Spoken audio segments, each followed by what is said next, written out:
नमस्कार, आप देख रहे हैं माटी की आवाज न्यूज और मैं हूं आपके साथ ज्योतिका। आइए रुक करते हैं खबर की ओर। समाजवादी पार्टी के सांसद जिया उर रहमान बर्क ने कहा, हमारे देश में जनता द्वारा चुनी हुई सरकार है और अगर जनता को वोट देने का अधिकार छीन लिया जाता है तो संसद में हमारा उद्देश्य जनता के हितों की रक्षा करना है। पूरा विपक्ष इसका विरोध कर रहा है। हम चाहते हैं कि इस तरह की असंवैधानिक कार्रवाई जिनमें जनता के वोटों को कमजोर किया जा रहा है रोकी जानी चाहिए।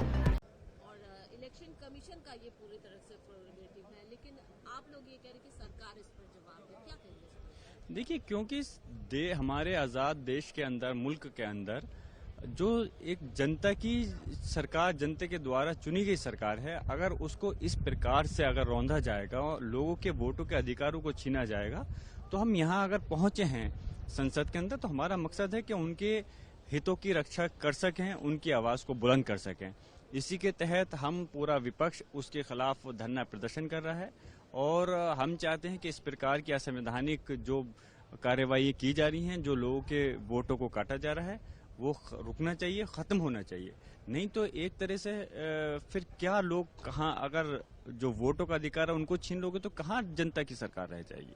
मस्जिद में आप लोग गए थे, उसके बाद ये मामला थम नहीं रहा है। बीजेपी कह रही है कि हम इसके खिलाफ कंप्लेन करते हैं। उनको तो उनकी राजनीतिक रोटियां ही इसी चीज पर, धर्म के नाम पर आपस में एक दूसरे को झगड़ा कर करके सेकने का काम होता है। लेकिन हमारा मकसद ये नहीं, हम सिर्फ ये चाहते हैं कि आपस में लोग मिलने चाहिए और एक मोहब्बत का पैगाम जाना चाहिए।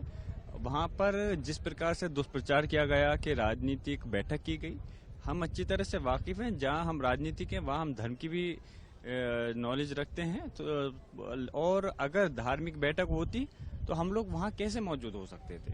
मतलब ही नहीं, हमारे माफी चाहता हूँ, धार्मिक नहीं, मतलब राजनीतिक बैठक होती तो हम होते नहीं।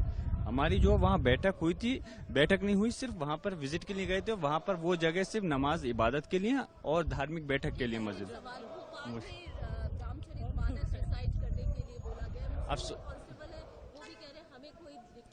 अब क्या करेंगे ये बताइए? जो बेचारे सिर्फ अपनी नौकरी कर रहे हैं, अपनी नौकरी को बचाने के लिए ऐसे अल्फाज नहीं कहेंगे तो क्या कहेंगे?